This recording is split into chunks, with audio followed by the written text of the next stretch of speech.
why do we keep going through the bottom of our bowls? And now I know why I do. It's because I don't check enough.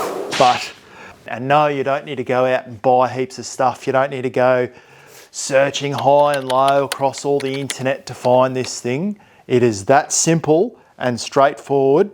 You'll kick yourself, don't do it, but I did when I found out how easy this is when I first learned how to make this little contraption.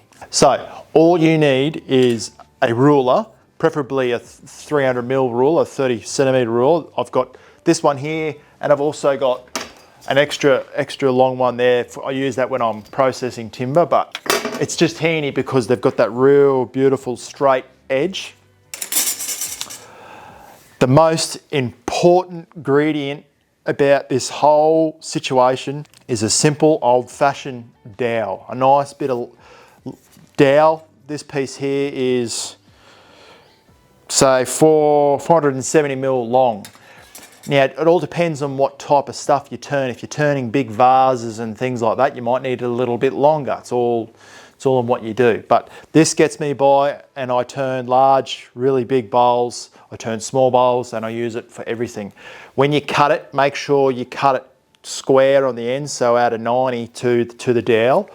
Very important. And now, a piece of ply or a piece of MDF. Just make sure, caveat to that is make sure it's straight. Make sure it's straight. And how I check that is I just get my ruler, the straight edge, and hold it up against it. You could even use a thin bit of metal or something like that. It's totally up to you. It's however you want to make it. You can go as fancy as you want, but I just use this. And now I have drilled a series of 3 holes. There's 3 holes in my piece. You pop the dowel in, and there you have is your depth checker. How you go about using it is you simply get your outside edges of your bit of rip cut or your ply or whatever you got, hold it up to the rim on the bowl that you've got, that you're turning or whatever you're doing. And now the little trick is when you go to check the depth, you push it down to the bottom of the bowl, and then I get my index finger, so I sort of hold it like a claw sort of thing, and I hold it underneath, and then I place pressure on the dowel, and I angle it back to me, hold it out so that way it won't move, because we're not an octopus and you can't hold the dowel, then come around the back, then hold the ruler. So then you get your ruler, excuse me, you put the edge of your board, the bit of ply, onto the bowl. Then you then get your ruler, another straight edge, doesn't have to be a ruler, it just has to be straight.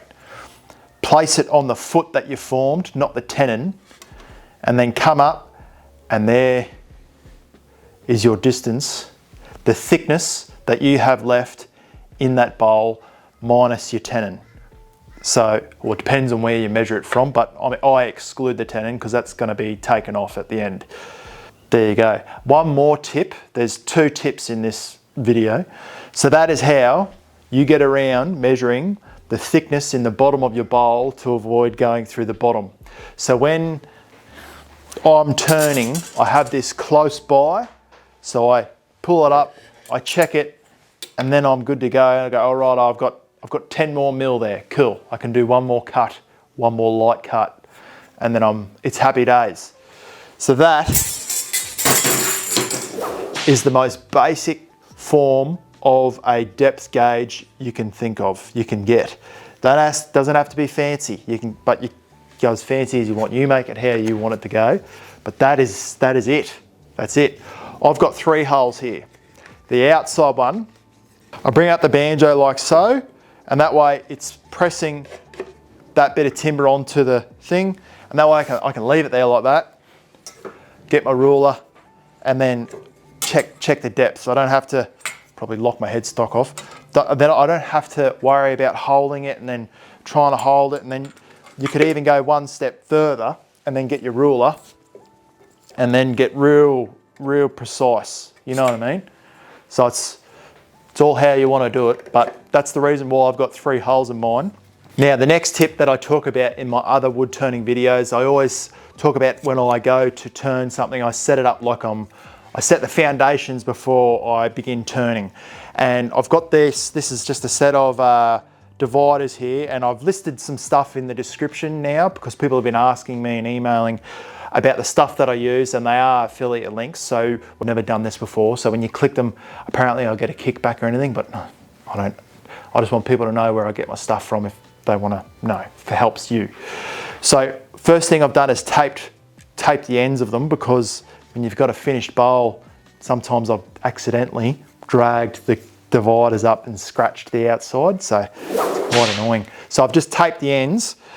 Every time I turn a bowl, I always make sure I've got my chuck set so I can fit my dividers in between the chuck jaws. So that way, that allows me so I can swing around and then bring my dividers inside the bowl when I'm checking.